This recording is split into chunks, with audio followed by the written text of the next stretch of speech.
The weekly practice that keeps my life in order is my weekly review. I love my weekly review. I manage it in Notion, which I'll walk you through. It's how I keep my admin in check. I go through my inboxes, both external ones like email and internal notes. I get my apartment in order. I reflect on the week past and prepare for the week ahead. My review makes me feel at peace. I'm someone who not only likes to be organized, but I feel mentally better when I know what's what. And if I have some outlying task that I think should be on my to-do list, but isn't on my to-do list, did I capture that item? Was there something that I'm not seeing? That sort of thing is just really unnerving to me. And when I complete my weekly review, I know that I'm on top of my game. No ifs, ands, or buts, honey, we are ready for this week, let's go. I'm not perfect at it. Some weeks I do get really busy and skip parts of it, but when I skip it, I feel it, and it does not feel good. So to come back to center, I know what I need to do. It's my weekly review. Lately, I've been doing mine on Saturdays or Sundays because I'm least obligated to other people on those days. And of course, this is just my system and my routine. This will be a time for you to focus on whatever your priorities are. So I've spent a good amount of time getting inspiration from other people's systems and then fitting things together in a way that particularly works for me. Also, if you're new here, hey, I'm Asante. I make videos about personal development and social awareness that help you to move consciously and creatively through life. So let's jump into Notion. Okay, so this all happens in my weekly page. I also have daily journal pages. I have monthly pages, quarterly pages, and then yearly pages. The yearly page is the same one I went through in my yearly review video. But these really help to keep my reviews on track. So before, I would try to do all these activities in a week, but I'd kind of get lost in the process. And so this really keeps me focused on getting through the whole thing. Because I do spend a lot of time the day that I do a weekly review on this page, I keep a copy of my daily health tracking spreadsheet and the tasks database that has my daily tasks for today. I keep a copy of those databases in here so that I can just stay on this page and still be able to check off those other things. My weeks go from Sunday through Saturday, and I'm recording this at the beginning of the week, so you're seeing my actual week from last week. Gonna be doing the review with you live here. Saw it here first. And I've chunked things out into sections so it's not overwhelming. So after today's things, this is an area that I could plan for the week. I haven't been doing it lately. I haven't needed to. But when I get to the review part, I have this reflection, go over the feels and the productivity and my health for the past week.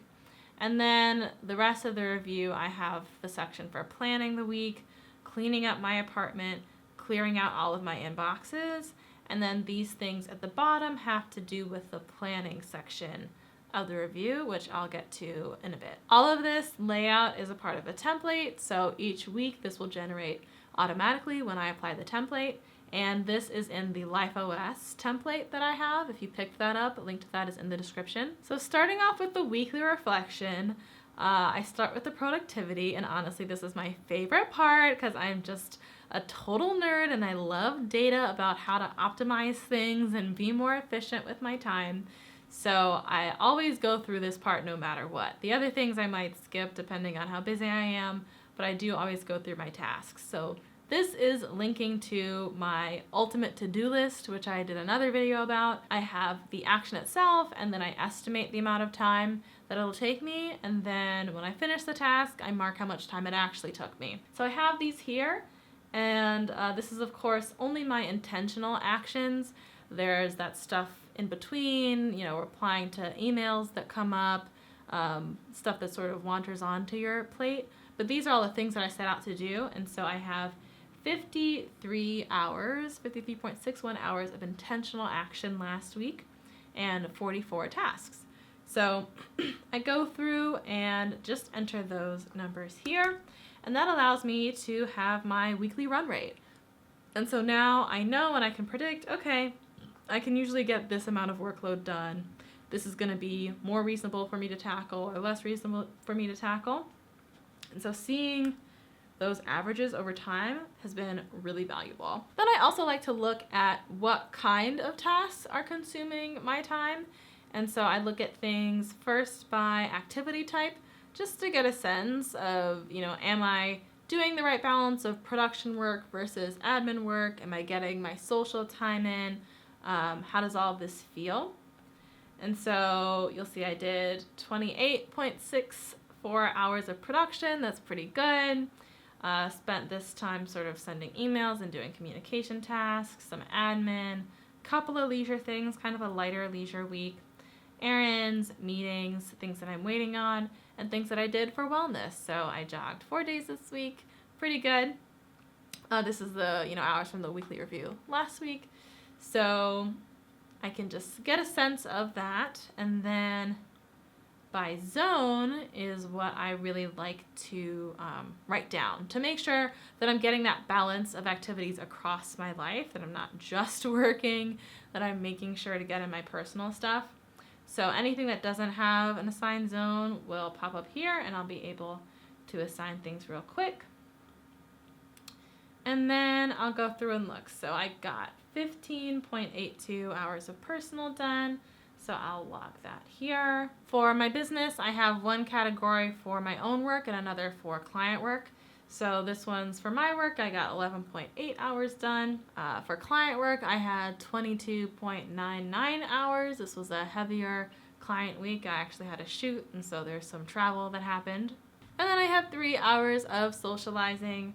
Pretty light social week. Because I've done this, I know that it feels best for me to have usually close to 6 or 7 hours, but this happened to be a busy week with all the client work. Then I mark which domain was dominant. So this week it was the client work. And then this formula will tell me how many hours in total I worked this week.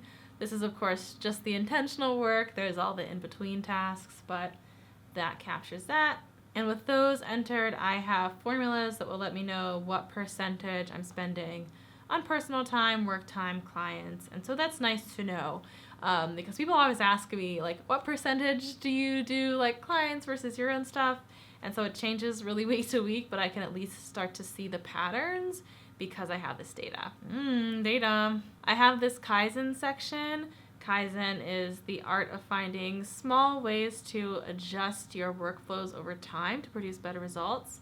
And so I can say to myself, okay, how did this workload feel this week, right? Like, was this too much? Was it too intense? Did it feel really light? Did I feel like I was missing some social time? And so I can start to adjust things and really notice patterns and always be improving, always, focused on that personal growth. This week felt really great. It was a big client week, but, there's nothing that I really want to change, so I'll just enter that. As I complete projects and publish content, I'm always marking along with the day that I completed it, the week that I completed it, so these would already be attached here, and another just way for me to reflect and, know what I did this week. So that's the productivity done, and for the feels, this opens up into my daily journal, so I actually am going to jump into my demo space for the rest of the review because that will be a little TMI. So to give you an idea of how the feels look, you have each of the journal days coming up here, and everything that's populating in this template is because it's linked to the week. So all of the days are attached to the week that the day is a part of. You would see the effectiveness score that I gave each day, the 3 words that I used to describe the day, the wins, the lows, things that I wish that I had done better or I'd want to do better going forward, things I was grateful for, whether I socialized, and who I spoke to in the case of me socializing. So I can just review and get a sense of how I felt. And then looking at that, I would input my weekly journal.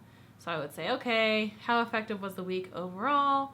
What 3 words would I use to describe the week? What are the highs, the lows, things that I'm grateful for, things that I want to do better? So I really like being able to carry over those lessons, right? It's one thing if you just reflect one day like, oh man, I should have done XYZ, but the fact that you can go back and look at things and then carry this through so that on a monthly level I can look at each week and say, what did I want to do better that week? So I'm always able to carry those lessons forward, have a specific field for the lessons too. And then this time tag that I'll use. So the main thing is to make sure that this week is marked. And so when the week passes, I mark it as, either last week or I just take it off. And then I make sure to mark my review as complete when it's done. The health section looks at that daily health and wellness tracker and what I've actually accomplished. So any part of that you might be tracking, you can just go through and reflect. I'm not tracking all of these things anymore because I largely have things like my sleep under control these days, which is nice, you know, when I'm going to bed on time. So I can use those to inform my scores and rating and reflection of the week itself. And these are just some questions and prompts, some questions around Kaizen. You know, did I accomplish these goals? You know, what things went well and why?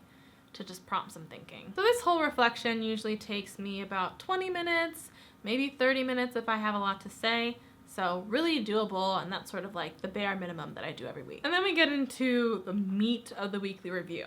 So first thing is the inboxes. You can really do these 3 sections in any order, which is nice. But looking at the inboxes, I do make sure to clear my external inboxes. That's mainly my email. So I am an inbox 0 type person. What can I say? Type A. And in my personal template, I have like all of my email inboxes listed out so I can check all of those off as I go.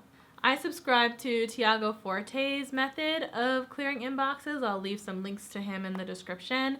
But I'm not responding to every message when I'm clearing through. I'm doing things that maybe take 2 minutes or so to respond. Anything else is actually a to-do list item and it gets put on my to-do list.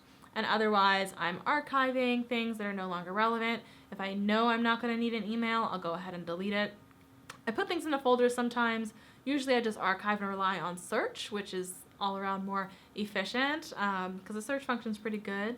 And yeah, that's how I clear my inboxes. I also have a physical inbox where I collect papers, so I'm going to sort through that. And then also going through my social media DMs, responding to comments, things like that. Then I have my internal inboxes. So these are like things that I write to myself and things that I've kept for myself. So clearing out any receipts that are in my wallet, processing the notes that I take in apps. So I like using Evernote for most things.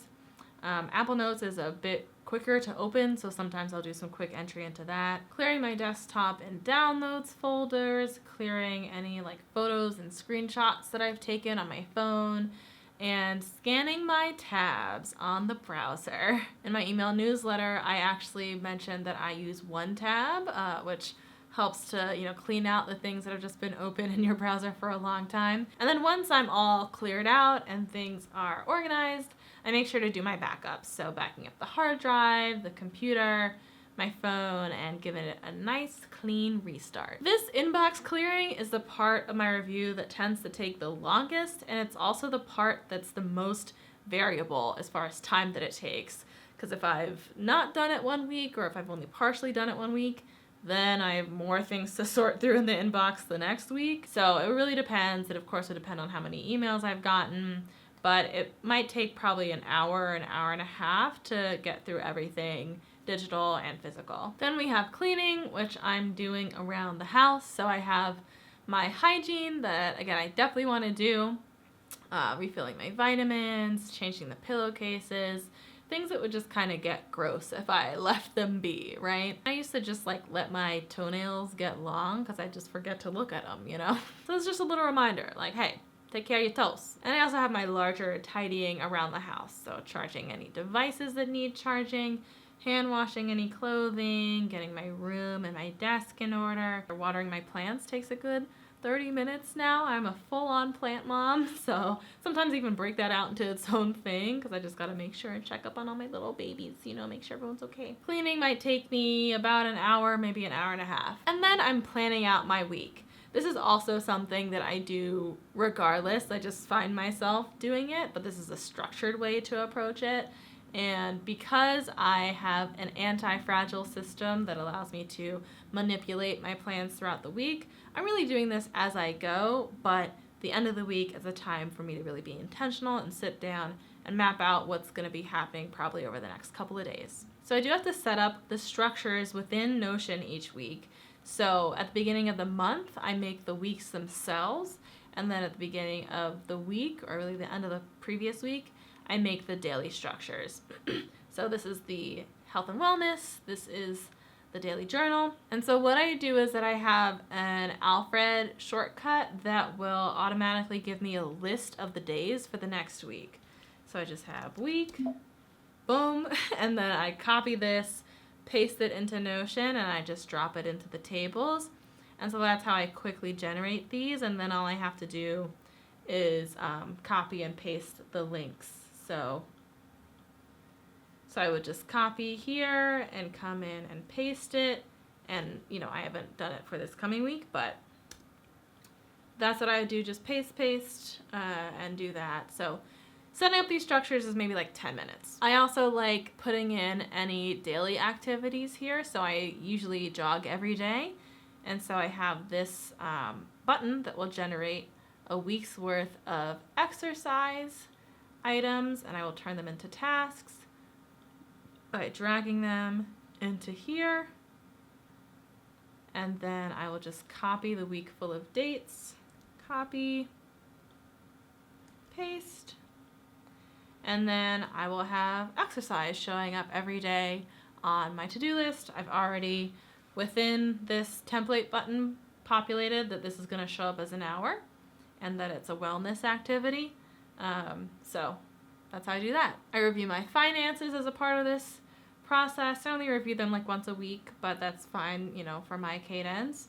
And again, I will actually have my bank accounts listed so I can check them off, make sure to pay any bills, log any receipts that I wanted to note, and I can review my personal finances and budget, which I also do in Notion if I want to do that. I review my calendar, scan the past 2 weeks for any follow-up actions, and then I scan 4 weeks into the future to see if there's anything I might need to prep for. All of those tasks would go onto my task list, and then I add anything new to the calendar, check for people's birthdays. So Luther's birthday is coming up, so it allows me to just, you know, keep some things in mind. And my planning for the week, I go down to this bottom section. I like using a WIG, which is from the 4 Disciplines of Execution. Also mentioned that in a previous newsletter. But it involves, you know, looking at and updating a scoreboard, reviewing what you committed to last week and committing to things for this upcoming week. And you can see the different agendas here. So I can mark my work focus and my personal focus and pull up last week's as well and see if I committed to that. I have a place to review my projects so that I can see what's coming up, what I maybe should act on, things that are marked as soon, like in these first couple of time frames, are going to show up here. And then I can review my tasks. This is something I used to do just in this weekly time, but I often just manage these within my Today Action dashboard. So it's really easy to just do it there in the day-to-day. I review the items that I'm waiting on. I make those items within my task list. So often I will do something and then I'm waiting for someone else to do something in response, so I can just mark the status as waiting. In this section, I have actually listed different social groups that I'm a part of, so I can jog my memory and even link to their websites and see what they're doing this week, make those part of my plans. And a reminder to lay out my outfits. The planning section is also pretty variable in how much time it takes, depending on what's on my plate, but usually doesn't take more than about 30 minutes, and it's something that I go in and refine as I do it throughout the week. So that's my weekly review routine. It's a lot, but it's thorough, it's comprehensive, and once I've done it, it's done. Everything's been put in its place. We are clean, clear, and under control. Again, I'll link my LifeOS template below. It's my deluxe template, so it has everything basically that I use to manage my life, including my yearly review, my to-do list, my contact list. So that's a thing that you can check out if you're interested. If you already do a weekly review, let me know what's in your system that I might not have included. I love learning new tips. And if you're not obsessed with being aggressively organized, tell me what that's like. That must be nice. Shout out to the Brilliant Beans over on Patreon who are supporting my channel and helping me to make this more sustainable. As always, remember to live spiritedly and think creatively, and I will see you next time.